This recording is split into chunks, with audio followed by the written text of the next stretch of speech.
तर नमस्कार मित्रांनो, जय शिवराय. तर स्वागत करतो आपलं आजच्या एका नवीन व्हिडिओमध्ये.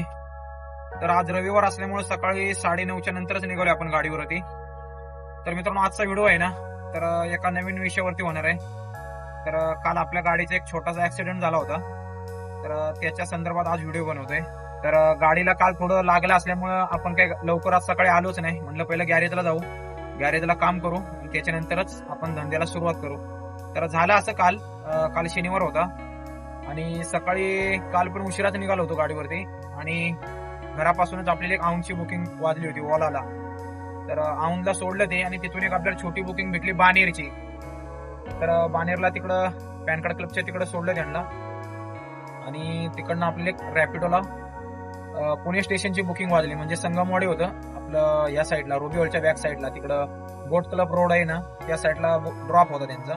तर पॅसेंजर आपल्याला एवढं किरकिर भेटलं होतं ना, तर गाडीत बसल्यापासून त्या पॅसेंजरची नुसती किरकिरच होती.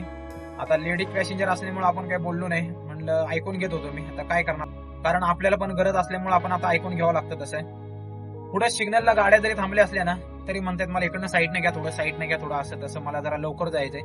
तिकडनं त्यांना समोरून फोन चालू होते, कुठं आहे, किती वेळ लागेल. तर मॅडम सांगत होत्या 10 मिनिटात पोहोचते, 10 मिनिटात पोहोचते. इकडे मॅप मध्येच त्यांना 30-35 मिनिटं दाखवते अजून पोहोचायला मला, आणि त्या सांगतात 5 ते 10 मिनिटात पोहोचते मी. म्हणजे त्यांना काहीतरी मीटिंग का काहीतरी त्यांचं अटेंड करायचं होतं काय माहिती. पण नुसती किरकिर. कमीत कमी आहे ना 20 ते 25 वेळा त्यांनी मला सांगितलं असेल, भैया जरा लवकर चला ना, मला लवकर चला ना. अहो आता लवकर जाणार कुठून आता. एकदा तर मला म्हणले, भैया तुम्ही किती हळू गाडी चालवताय, बैलगाडी सारखं आहे. म्हणलं आता ठीक आहे, तर बैलगाडी तर तुम्ही बैलगाडी जर बुक केली असेल तर बैलगाडी चाली असेल. आता त्यांना कसं वरनं घेऊन जाणार आहे काय. आता सिग्नलला गाड्या थांबल्या असतील तर कसं करणार. आपली पण रिक्षा आहे, आपण पण जास्त फास्ट चालवू शकत नाही. तर कुठं सिग्नलला कुठं काय अर्जंट कोणी ब्रेक दाबला नाही, आपण ब्रेक दाबला तर पलटी होऊ शकते. उद्या नुकसान भरपाई झाली तर कोण समोरचा आपल्याला भरपाई देणार आहे का. तर त्यांना ड्रॉप केला तिथं आणि तिथून एक भाडं भेटलं आपल्याला मीटरवरती, KM हॉस्पिटल. तर KM हॉस्पिटलच्या तिकडे त्यांना सोडलं आणि तिकडनं असा ससून हॉस्पिटलच्या पासून असा इकडे येत होतो मी पुणे स्टेशनच्या साईडला.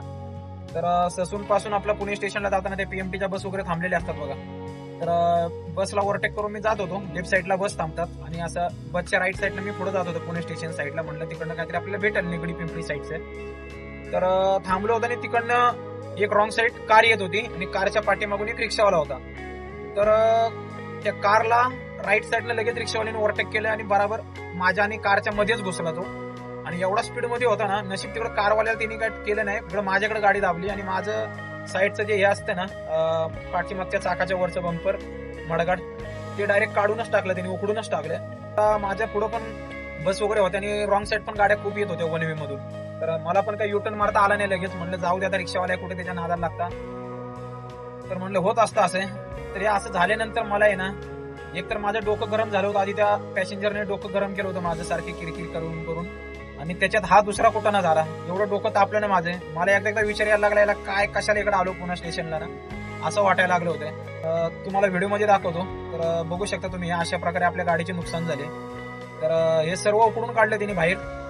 आणि रिक्षावाला त्याच्या पण गाडीचं मला वाटतं निघाला असेल तो बंपर, कारण दोन्ही गाड्यांचे बंपर एकमेकाला टच झाले होते ते, आणि त्याचं पण निघाला असेल असं मला वाटतं. कारण माझं पहिलं थोडं हे झालं होतं, म्हणजे एक नट माझा सैल होता, तर मला वाटतं ते नट सैल असल्यामुळेच ते निघून आला असेल बाहेर.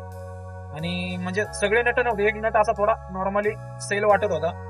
तर त्यामुळे तिकडनंच त्यांनी दाबल्यामुळे ते सर्वच निघून आलं बाहेर. तर असू दे, चला, होत असते. काल तो झाला दिवस सगळा. तिकडनं आपल्याला पुणे स्टेशनवरनं एस्केपची बुकिंग भेटली, ती पण आपण आणली. 320 रुपयाची बुकिंग होती, तर मीटरवरतीच आपण आणली ती पण. आणि ती ड्रॉप केल्यानंतर मग काही गाडीचं असं झाल्यामुळे ना, आपल्याला धंदा करायला मूडच येत नव्हता. गाडीचं जर असं काय झालं ना, कुठं नट वगैरे ढिल्ला झाला ना, काय आवाज बिवाज येत असेल तर मग आपल्याला धंदा करायला मूडच येत नाही. मग तसंच थोडंफार इथे 1-2 बारीक ट्रिपा मारल्या आणि गेलो घरी. तर मग आता सकाळी आल्या आपण पहिलं गॅरेजला गेलो.